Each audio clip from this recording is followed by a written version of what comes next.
Hi, my friends. Today I want to present you a new story. Enjoy watching it. I tapped my fingers against the sleek marble countertop, my eyes fixed on the final invoice for the venue. The digits glared at me, a significant sum that had come entirely from my pocket. I inhaled sharply. It was worth it. Had to be. Marilyn, my mother-in-law, was turning 60, and if no one else would make the effort, I would. Not because I adored her. Heavens knew she barely tolerated me, but because she was my husband's mother, and family deserved grand gestures, or so I had believed. I glanced at my husband Daniel, who sat across the kitchen table, rubbing the bridge of his nose. He had already voiced his concerns. "Sandra, you don't have to do this," he had said when I first floated the idea. "Mom isn't exactly grateful." "I know," I had replied, plastering on a smile, "but she deserves a celebration. And if your siblings won't lift a finger, someone has to." Now, with the planning complete, I expected a flicker of pride from him. Instead, he exhaled heavily. "Did you hear back from Mom?" I nodded. "She read my message an hour ago. No response yet." A beat of silence stretched between us. Then my phone vibrated. My heart leaped as I snatched it up. A reply from Marilyn. "I won't be attending. I have my own plans. Keep the party for yourself. You're not family anyway." I blinked. My chest tightened. A dry laugh escaped me. But there was nothing funny about this. "You won't believe it," I muttered, shoving the phone toward Daniel. He read the text, his jaw tightening. "Unbelievable."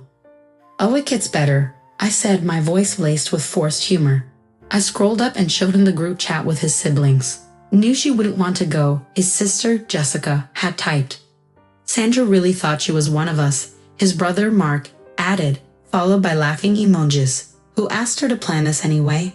Another sibling chimed in. My hands clenched into fists. A cold wave of humiliation washed over me. I had spent weeks arranging every detail.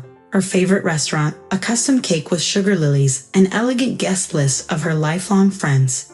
And for what? To be mocked? To be dismissed as an outsider? Daniel's face darkened. "That's it. I've had enough."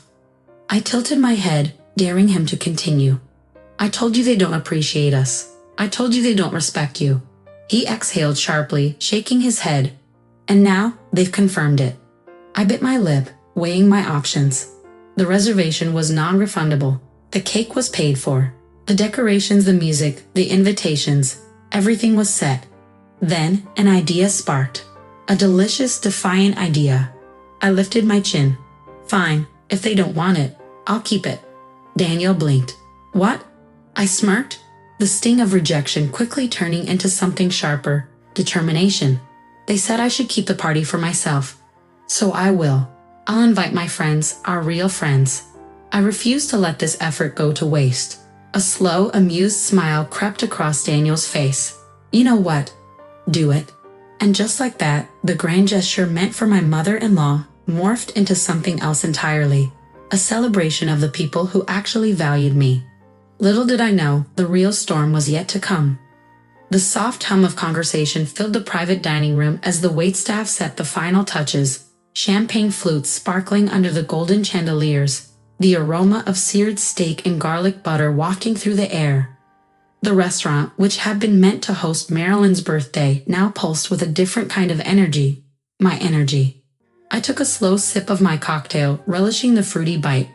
Around me sat my closest friends, my colleagues, and even a few neighbors who had been more supportive than my own in-laws. The space was alive with laughter and warmth, a stark contrast to the icy rejection I had received just days ago. Daniel leaned in, lowering his voice so only I could hear. "I still can't believe you went through with it." I smirked. Why waste a perfectly good evening? Before he could respond, my best friend, Lacey, raised her glass. To Sandra. For throwing the best party of the year, even if it wasn't meant to be for her in the first place. A round of cheers erupted. I clinked my glass against hers, feeling a flicker of satisfaction. Let Marilyn and her children scoff. This was mine now. But the moment of triumph was short-lived. A sharp vibration in my purse signaled an incoming message. I ignored it at first, unwilling to let anything ruin the night. But when my phone buzzed again, and again, I knew something was wrong. I glanced at the screen. "Jessica, you ruined everything." "Mark, How dare you do this? Mom is humiliated. Unknown number. Selfish, pathetic woman. Enjoy your last days with Daniel. My stomach twisted, the pleasant buzz of champagne instantly fading. I sucked in a breath and passed my phone to Daniel, his brows furrowed as he scrolled through the messages. A deep, quiet anger settled into his expression. So now they care, he muttered, gripping the device tightly. They're just mad I didn't roll over and take their insults, I said, forcing a calm I didn't feel.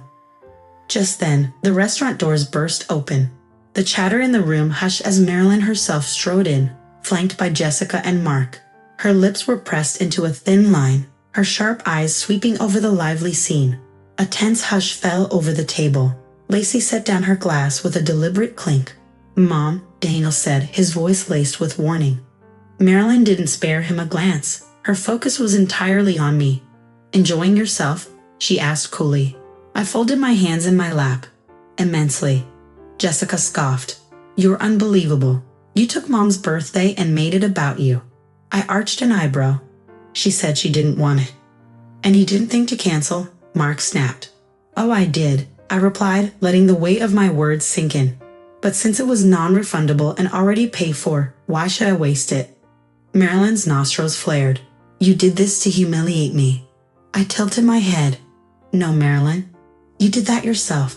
For the first time, a flicker of uncertainty crossed her face. Daniel rose from his chair, his voice firm.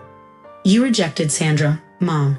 You made it clear she wasn't family, and now you're furious that she decided to celebrate with people who actually care about her. Marilyn's expression darkened. I raised you better than to choose a woman over your own blood. Daniel's jaw tightened. No, Mom. You raised me to support the people who support me. And right now, that's Sandra. Silence hung thick in the air. Jessica's mouth twisted into a sneer. You'll regret this, she spat. Daniel reached for my hand. We'd already done. Marilyn stood there for a moment longer before turning on her heel. Come, we're leaving.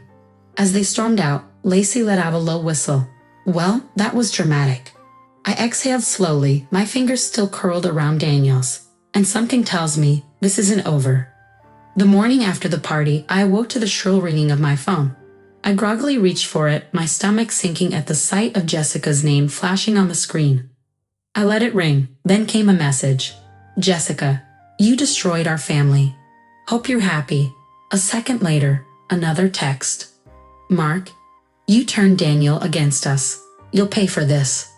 I sat up, rubbing my temples as a new wave of notifications poured in. Unknown numbers, angry words, threats, insults. My breath hitched. This was worse than I expected. Daniel walked in, already dressed for the day, a coffee cup in hand. His face darkened when he saw my expression. More of them? Wordlessly, I handed him the phone. He scrolled, his grip tightening with each message. Unbelievable. He let out a bitter laugh. They don't care about anything except their own pride. I swallowed hard. What if they come here? He met my eyes, his voice firm.